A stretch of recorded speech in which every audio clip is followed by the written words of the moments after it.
Welcome to English sessions with SK. क्या होते हैं फ्रेजल वर्ब्स? जब भी हम वर्ब के साथ प्रपोजिशंस को जोड़ देते हैं तो वो फ्रेजल वर्ब कहलाता है। इससे वर्ब का सारा मीनिंग चेंज हो जाता है। जैसे अगर हम कोई भी सिंपल वर्ब यूज़ करते हैं, जैसे फाउंड है, तो हमें उसकी जगह लुक्ड अप बोलना चाहिए।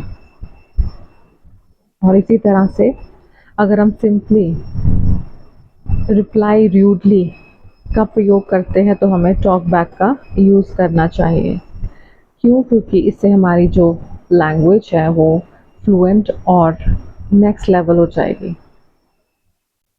क्योंकि जब भी हम ज़्यादातर बोलते हैं तो सिंपल वर्ब से ईट, गो, टेक वगैरह का यूज़ करते हैं, लेकिन रियल लाइफ में जो फ्लुएंट इंग्लिश बोलने वाला व्यक्ति है वो मोस्टली फ्रेजल वर्ब्स का यूज़ करता है। तो आज हम ऐसे 8 मोस्ट कॉमन फ्रेजल वर्ब सीखेंगे जो हम डेली लाइफ में यूज़ कर कर सकते हैं। पहला है टॉक बैक। इसका मतलब है उल्टा जवाब, जैसे बच्चे कई बार अपने पेरेंट्स या टीचर्स को देते हैं, तो उसमें हम इसको यूज़ करते हैं। टॉक बैक मतलब उल्टा जवाब देना। तो हम बोल सकते हैं, do not talk back to your parents और your teachers. Do not talk back to your parents मतलब अपने पेरेंट्स को उल्टा जवाब मत दो। नेक्स्ट है कैचअप। कैचअप का 2 मीनिंग हो सकते हैं, जैसे किसी से अगर हम वादा करते हैं कि हम शाम को मिलेंगे चाय पे, या किसी की बराबरी करना, तो हम बोलेंगे कैचअप का, like catch up later in the evening, इस तरीके से। So let's catch up later in the evening मतलब आज शाम को हम मिलते हैं। Let's catch up later in the evening. हमारा नेक्स्ट है फ्रेजल वर्ब है पुट ऑफ। पुट ऑफ मतलब किसी भी काम को टाल देना या स्थगित कर देना। जैसे हमने कोई मीटिंग रखी है तो उसे हम टाल दें, तो हम उसको बोलेंगे put of.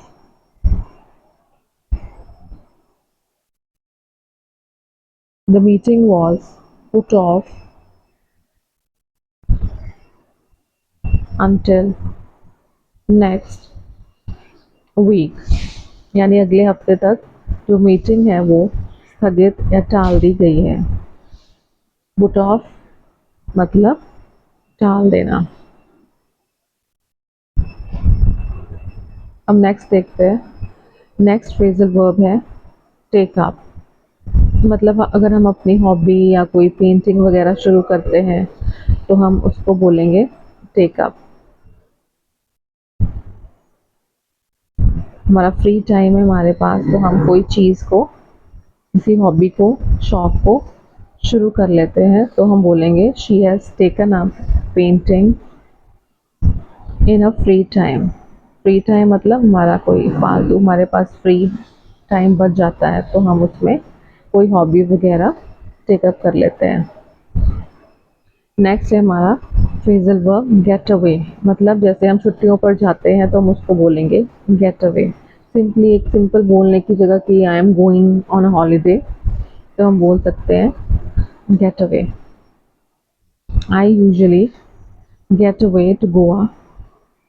Gate away to Goa every summer. मतलब कि हर गर्मियों में मैं यूजुअली छुट्टियों पर जाती हूँ Goa. Means get away to Goa. Next है टॉक टू। मतलब टॉक टू का मतलब है सिंपली किसी से बात करना, किसी से बात करने की ज़रूरत पड़ जाना। जैसे कि बच्चे अपने माता पिता से बात करना चाहते हैं कि हमें होमवर्क करवा दो, या कोई भी कन्वर्सेशन करना चाहते हैं। So I need to talk to you about homework. जैसे बच्चा अपने मदर से होमवर्क की बात करना चाहता है। तो हम बोलेंगे I need to talk to you about homework. Next phrasal verb है टर्न डाउन। टर्न डाउन का मतलब है मना कर देना या ठुकरा देना। जैसे कि आपको जॉब ऑफर मिलता है तो आप उसको सैलरी की वजह से उसको टर्न डाउन कर देते हो। रिजेक्ट वगैरह इस तरह के वर्ड्स की जगह हम डेली कन्वर्सेशन में टर्न डाउन का प्रयोग करते हैं तो वो ज़्यादा नेचुरल लगता है। She turn down the job offer because the salary was too low. मतलब बहुत कम थी सैलरी, इसलिए उसने जॉब ऑफर को ठुकरा दिया।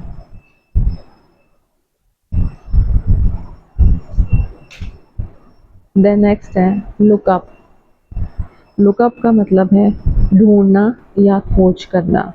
जैसे हम किसी भी डिफ़िकल्ट वर्ड का मीनिंग डिक्शनरी में ढूंढते हैं तो हम उसको फाइंड की जगह नेचुरली बोलना हो तो लुकअप बोलेंगे। तो you can look up the word in the dictionary. You can look up the word in the dictionary मतलब आप डिक्शनरी में उस वर्ड का मीनिंग ढूंढ सकते हो। तो ये थे मोस्ट कॉमन फ्रेजल वर्ड्स जिनसे हमारी इंग्लिश फ्लुएंट और इम्प्रेसिव बन जाएगी। अगर आपको मेरा कंटेंट अच्छा लगा तो चैनल को सब्सक्राइब कर लीजिए ताकि और भी ऐसे इंफॉर्मेटिव वीडियोस आप तक पहुंचती रहें। Thanks for watching.